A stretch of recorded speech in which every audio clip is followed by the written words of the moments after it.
January 15, 1947, Los Angeles. It was a chilly morning when a young mother named Betty Bersinger pushed her baby stroller along Norton Avenue in Leimert Park. She noticed something unusual in the vacant lot, what she thought was a discarded mannequin, pale and broken in the grass. But as she drew closer, she realized with horror it wasn't a mannequin at all. It was the body of a young woman, carefully posed, cut in half at the waist, drained of blood. The discovery would spark one of the most infamous investigations in American history. That young woman was Elizabeth Short. The press would soon give her another name, the Black Dahlia. Elizabeth Short was born July 29, 1924, in Boston, Massachusetts. She grew up in Medford, one of 5 daughters in a working-class family. Her childhood wasn't easy. Her father disappeared when she was young, leaving her mother to raise the family alone. Elizabeth was described as shy but striking, with dark hair, pale skin, and vivid blue eyes. Like many women in the 1940s, Elizabeth dreamed of Hollywood. She moved west, seeking opportunity, fame, and maybe a movie role that would change her life. Instead, she bounced between temporary jobs, rooming houses, and short romances. Friends said she was glamorous but mysterious, often dressing in black and wearing red lipstick. She wanted to be remembered. In January of 1947, Elizabeth was living in Los Angeles, staying with friends and acquaintances. Her movements in the final week of her life remained partially unclear, but witnesses placed her at the Biltmore Hotel in downtown Los Angeles on January 9th. She was seen using the lobby phone and speaking to people casually. That was the last confirmed sighting before her body was found 6 days later. The discovery shocked police. Elizabeth's body had been meticulously arranged. She had been cut in 2 pieces at the waist, cleaned and posed, with her arms raised and her mouth carved into what the press later called a ghastly smile. The body showed signs of deliberate staging.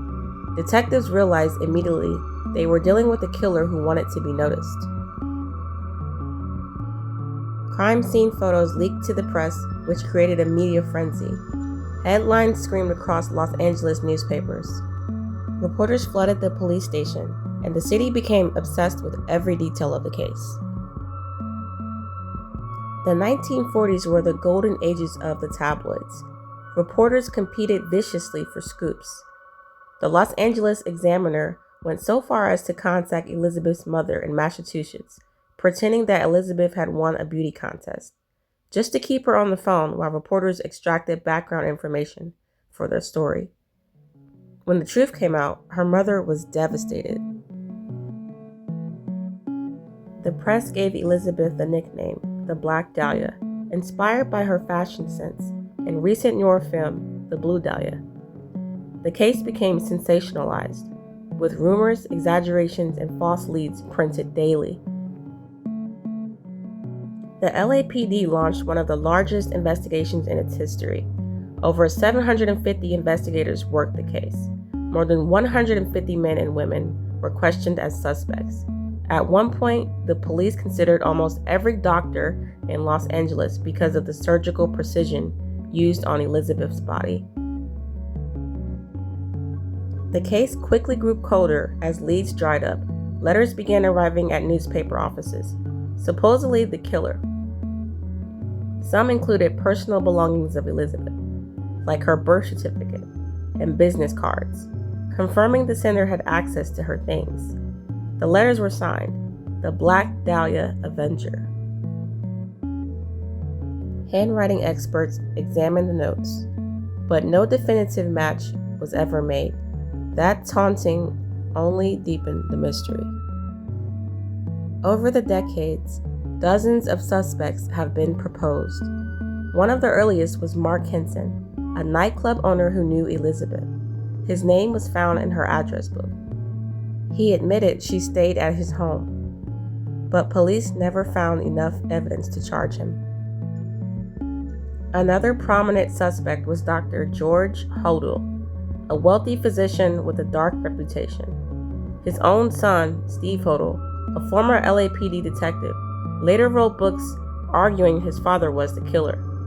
The theory points to Hodel's access to surgical skills, his proximity to the crime scene, and wiretap evidence suggesting he may have confessed privately.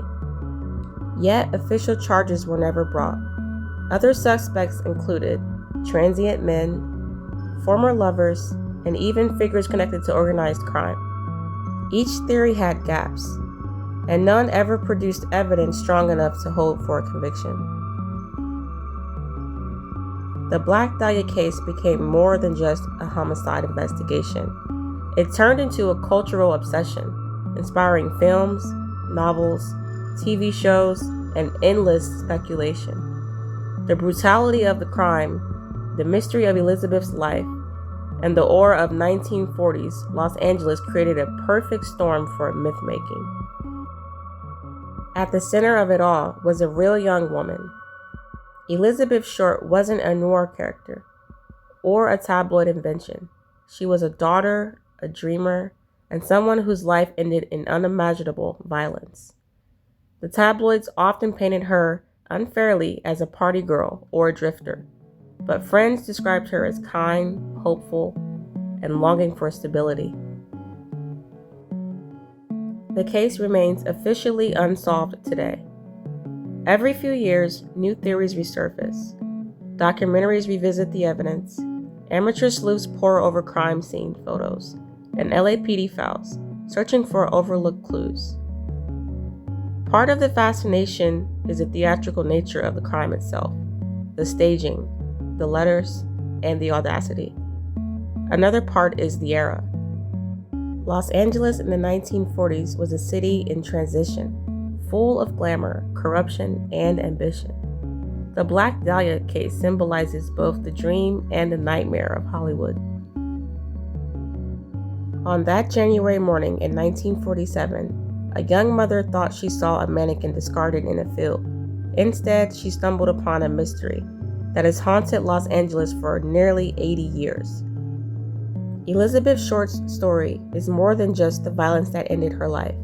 It is a reminder of how the media can distort truth, how ambition and vulnerability can collide, how justice can remain elusive, even with the full weight of law enforcement. This is Midnight Verdict.